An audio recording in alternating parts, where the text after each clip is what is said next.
Good morning, student. Today we are going to see a problem on a section of solid. Okay, so in the previous class we start the fourth unit, that is section of solid. Okay, section of solid is nothing but when we cut down a complete solid by a cutting plane and we remove the cut portion, and the rest of the portion is named as truncated solid. We are going to project this truncated solid, and we are going to view the exact shape at the cutted portion. This is the concept of section of solid. Okay, so here for this today's class we take a problem, that is square prism. Square prism of base side 40 mm. So with the help of this side we can able to draw this square, and a height of 65 mm. With this axis height we can able to draw the solid. Okay, and it is rest on HP on one of its end. Here the term end will indicates the base. Okay, so end is nothing but base. Okay, so rest on one of its base rest on HP. That means base rest on HP means we are able to see the true shape, that is square, base shape square in the top view. So we have to start the answer by drawing the top view. Okay, then how we are going to draw the square? Okay, so for that, here with two of its rectangular surface equally inclined to VP. So two rectangular surface equally inclined to VP. Equally inclined to VP means both the sides are make an angle of 45 degree with VP. Okay, so for the here we draw the square with the help of 45 degree inclined line. So this side makes 45 degree with VP.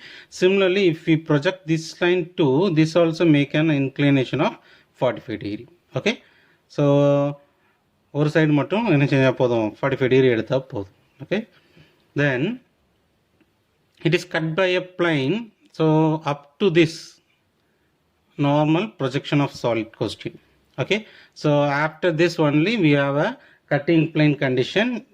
We have to include the cutting plane condition to draw our required shape. Okay, so cutting plane is perpendicular to VP and inclined 30 degree to HP. So you have to remember that whenever the cutting plane is inclined to HP means you have to cut the front view. In the previous class we saw a problem, that is a cube where the cutting plane is inclined to VP. So cutting plane inclined to VP means we have to cut the top view. So here in this problem the cutting plane is inclined to HP. So we have to cut the solid in the front view. So you have to remember this. Inclination with HP means you have to cut front view. Inclination with VP means you have to cut the top view. Okay. Then the cutting plane meet the axis of the axis at 30 mm from the top. That means in the top base. Okay, top base from the middle. Okay, you have to axis is always lies in the middle portion, so you have to take the middle line. Okay, so from the middle you have to locate the 30 mm. Okay, this is the condition given the question. After that we have to draw the front view, sectional, top view and true shape of the section. Okay, so let me start the problem. First we have to make an inclination of 45 degree, and in this 45 degree line we have to draw the square. Okay, since it is equally inclined, this two surface makes an equal inclination with the VP. Okay, so that this 2 point 4 and 2 will lies on a single vertical line. Similarly 1 and 3 will lies on a single vertical line. Okay, so நான் ரஃபாக வரைஞ்சிருக்கேன், எனக்கு கரெக்டாக வரல. நீங்கள் 45 degree இன்க்ளைண்டாக எடுத்து வரைய போகும்போது 1 and 3 கரெக்டாக எக்ஸாக்டாக ஹரிசாண்டல் லைனில் வரும், 4 and 2 எக்ஸாக்டாக வெர்டிக்கல் லைனில் வரும். ஓகே, ஸோ இதை ப்ரொஜெக்ட் பண்ணோம் அப்படின்னா நமக்கு மேலே ஃப்ரண்ட் வியூ கிடச்சிடும், 3 லைன் கிடைக்கும். Since 2 and 4 lies on a single vertical line. Okay, so அப்போ நமக்கு இப்போ ஃப்ரண்ட் வியூலேருந்து பார்த்தோம் அப்படின்னா 1 2 3 விசிபிள், 4 ஹிடன். பட் 4 வந்து எக்ஸாக்ட்லி 2க்கு பின்னாடி இருக்கிறதுனால அதுக்கு ஹிடன் லைன் தனியாக வரைய வேண்டாம். Okay, so 1 dash 2 dash 3 dash 4 dash ப்ராக்கெட்டில். சிமிலர்லி கீழே வந்து 5 dash 6 dash 7 dash வித் இந்த ப்ராக்கெட், 6க்கு ப்ராக்கெட்டில் 8 dash. ஓகே, சரி, இப்போ இது சிம்பிள் பொசிஷன் வரைஞ்சாச்சு. இப்போ என்ன செய்யணும், கட்டிங் பிளைன் வரையணும். ஸோ கட்டிங் பிளைன் என்ன சொல்லியிருக்காங்க, 30 டிகிரி இன்க்ளைண்டாக இருக்குது. ஹெச்பிக்கு இன்க்ளைன்னா மேலே தான் எடுத்து கட் பண்ண போகிறோம், ஃப்ரண்ட் வியூ கட் பண்ண போகிறோம். இப்போ இந்த கட்டிங் பிளான் எங்கே இந்த சாலிடில் கட் பண்ணுது அப்படின்னு கண்டிஷன் கொடுத்துருக்காங்க. 30 mm from the top. So ஆக்சிஸில் 30 mm ஃப்ரம் த டாப்பில் கட் ஆகுது. ஸோ இந்த 3 லைனில் இந்த மிடில் லைனில் தான் ஆக்சிஸ் நமக்கு இருக்க போகுது. ஸோ அந்த மிடில் லைனில் தான் கட் பண்ணணும். ஃப்ரம் த டாப் அப்படிங்க போகும்போது இந்த 2ல இருந்து 30 mm எடுத்து ஒரு பாயிண்ட் லொக்கேட் பண்ணு. அதில் ஒரு சின்னதாக ஒரு ஹரிசாண்டல் லைன் போட்டுக்கோங்க. சரியா? இந்த டிஸ்டன்ஸ் 30 mm. இப்போ என்ன செய்கிறோன்னா இந்த ஹரிசாண்டல் லைனில் இருந்து இந்த பாயிண்டில் வச்சு ப்ரொடக்டரை வச்சு 30 டிகிரி எடுத்து கட் பண்ணும். 30 டிகிரி அப்படிங்கிறது ஆங்கிள் ரொம்ப கம்மி. அதனால் என்ன ஆகும்னா உன்னோட இந்த வெர்டிக்கல் 3 வெர்டிக்கல் லைன்லேயே கட் ஆகும். If the angle is higher, இப்போ ஒரு 45 டிகிரி 50 டிகிரி போச்சு அப்படின்னா, 50 டிகிரிக்கு மேலே போகுது அப்படின்னா இது எக்ஸாக்டாக எப்படி கட் ஆகும்னா மேலே இப்படி கட் ஆகும், இந்த மாதிரி கட் ஆகும். ஸோ இந்த மாதிரி கட் ஆக போகும்போது பேஸை கட் பண்ணும். சரியா? இந்த பேஸை கட் பண்ணுச்சுன்னா உன்னோட ப்ரொஜெக்ஷன் வேறு மாதிரி ஷேப் கிடைக்கும். இதை அடுத்த ப்ராப்ளத்தில் பார்க்கலாம். ஓகே. ஸோ இப்போ வந்து இந்த 3மே வெர்டிக்கல் லைனில் கட் ஆகுது. So 3 vertical line. இப்போ நான் ப்ரீவியஸ் கிளாஸ் உங்களுக்கு சொல்லியிருப்பேன், ஒரு வெர்டிக்கல் லைனை கட்டிங் பிளைன் கட் பண்ணிச்சுன்னா இந்த இடத்துல ஒரு பாயிண்ட் கிடைக்கும் அப்படின்னு சொல்லியிருக்கேன். ஓகே. ஸோ இப்போ இது ஒரு வெர்டிக்கல் லைன் 3-7- அப்படின்னு ஒரு வெர்டிக்கல் லைன். ஸோ அதுக்கு A' நேம் கொடுத்துருக்கேன். 2-6- ஒரு லைனுக்கு கட் பண்ணதுக்கு B' கொடுத்துருக்கேன். அடுத்து 1-5- கட் பண்ணதுக்கு அதுக்கு C' கொடுத்துருக்கேன். திருப்பி பின்னாடி வந்து 4-6- இருக்குது, 4-8- இருக்குது, அதுக்கு கட் பண்ணதுக்கு D'. ஸோ டோட்டலாக 4 லைன் இருக்குது. 4 லைனுக்கு 4 பாயிண்ட் கொடுக்குறேன். ஓகே. ஸோ இப்போ இந்த பாயிண்ட்ஸ் எல்லாத்தையும் வெர்டிக்கலாக கீழே ப்ரொஜெக்ட் பண்ணணும். சின்ஸ் இந்த 4 பாயிண்ட்டுமே எக்ஸாக்டாக அந்த வெர்டிக்கல் லைன்லேயே இருக்கிறதுனால C' எக்ஸாக்டாக இந்த கார்னர் பாயிண்ட்டுக்கு வந்துடும்.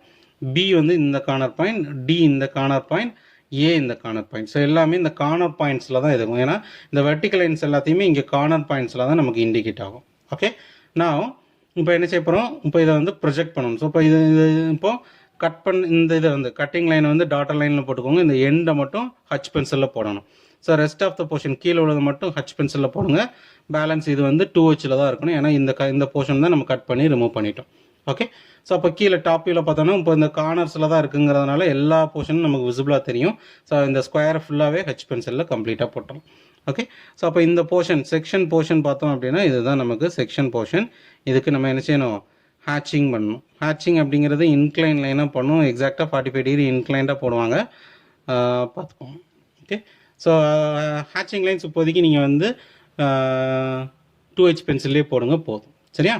H இப்போதைக்கு போட வேண்டாம். நான் உங்களுக்கு ப்ரீவியஸ் கொஞ்சம் இப்போதைக்கு வந்து ஹெச்சில் போட்டிங்கன்னா உங்களுக்கு டயக்ராம் கரெக்டாக வராது. இப்போதைக்கு 2Hல போடுங்க, நான் பின்னாடி சொல்கிறேன் ஹெச்சில் போடுறதுக்கு சொல்கிறேன். சரியா? ஓகே. ஸோ இப்போ இது வந்து நமக்கு செக்ஷனல் டாப் வியூ. இது வந்து டாப் வியூவில் வந்து பார்க்கும்போது இது இன்க்ளைன்டு போர்ஷன் தான். எக்ஸாக்ட் ஷேப் எவ்வளோன்னு தெரியாது. ஸோ எக்ஸாக்ட் ஷேப் வரையணும். That is true shape of the section. அதை இங்கே வரைய போகிறோம். ஸோ எங்கே கட்டிங் பிளைன் போட்டிருக்கோமோ அதுக்கு பேரலாக இன்னொரு secondary reference line Y1 X1 போட்டுக்கோங்க. சரியா? இந்த கட்டிங் பிளைனுக்கு பேரலாக லைன் போட்டுரும். இப்போ என்ன செய்ய போகிறோம் அப்படின்னா இந்த 3 பாயிண்டில் இருந்தோம். இந்த 3 பாயிண்டில் இருந்து பெர்பெண்டிகுலர் லைன்ஸ் வரைய போகிறோம். எதுக்கு பெர்பெண்டிகுலர்னா இந்த செகண்டரி ரெஃபரன்ஸ் லைனுக்கு பெர்பெண்டிகுலர். ஸோ 3 இதுலேயும் perpendicular lines வரைகிறீங்க.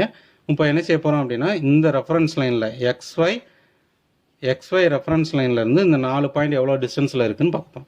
So XY reference லைன்லேருந்து D எவ்வளோ டிஸ்டன்ஸில் இருக்குது, இதை காம்பஸில் மெஷர் பண்ணுங்கள். இந்த ரெஃபரன்ஸ் லைன்லேருந்து டியை மார்க் பண்ணுங்கள். இங்கே ரெஃபரன்ஸ் லைன்லேருந்து B எவ்வளோ டிஸ்டன்ஸ், அதை இங்கே ரெஃபரன்ஸ் லைன்லேருந்து B எவ்வளோ டிஸ்டன்ஸ், இந்த ரெஃபரன்ஸ் லைன்லேருந்து A எவ்வளோ டிஸ்டன்ஸ், அது இந்த ரெஃபரன்ஸ்லேருந்து A எவ்வளவு, இந்த ரெஃபரன்ஸில் வந்து C எவ்வளவு, இந்த ரெஃபரன்ஸ்லேருந்து C. இது அப்படியே இது ஜஸ்ட் அப்படியே என்ன செய்ய போகிறோம் அப்படின்னா இந்த இமேஜ் அப்படியே இங்கே மிரர் இமேஜ் மாதிரி வரணும். ஸோ இது அப்படியே மிரர் இமேஜ் மாதிரி வரப்போது இங்கே D பக்கத்தில் இருக்குன்னா இங்கே தான் D பக்கத்தில் இருக்கும். ஒரு சிலர் இந்த கன்ஃபியூஷன் வரும், சார் இங்கே D மேலே இருக்குது, அப்போ D இங்கே தானே மேலே தானே வரணும் அப்படின்னு நினைப்பாங்க. அது அப்படி கான்செப்ட் கிடையாது. ரெஃபரன்ஸ் லைனுக்கு பக்கத்தில் என்ன பாயிண்ட் இருக்குது, D. அப்போ இந்த ரெஃபரன்ஸ் லைனுக்கு பக்கத்தில் D தான் வரணும். சரியா? இதுதான் கான்செப்ட். ஓகே. ஸோ அப்போ இந்த இதை பார்க்கும்போது இப்போ லாஸ்ட் கிளாஸே சொல்லியிருப்பேன், செக்ஷனில் இங்கே செக்ஷனல் டாப் வியூவில் கிடைக்கிற இந்த ஷேப் செக்ஷனில் கிடைக்கிற ஷேப்பை விட ட்ரூ ஷேப் பெருசாக இருக்கும். ஏன்னா நம்ம இன்க்ளைன் கட்டிங் பிளைன் என்ன ஆங்கிள் இருக்கோ, இப்போ 30 டிகிரி இன்க்ளைண்டாக இருக்குன்னா இந்த 30 டிகிரிக்கு பேரலாக நம்ம பார்க்க போகும்போது தான் ட்ரூ ஷேப் என்னன்னு கிடைக்கும். ஸோ அப்போது இதில் கிடைக்கிற ஷேப்பை விட இது பெருசாக கிடைக்கும். ஓகே, போட்டலாமா?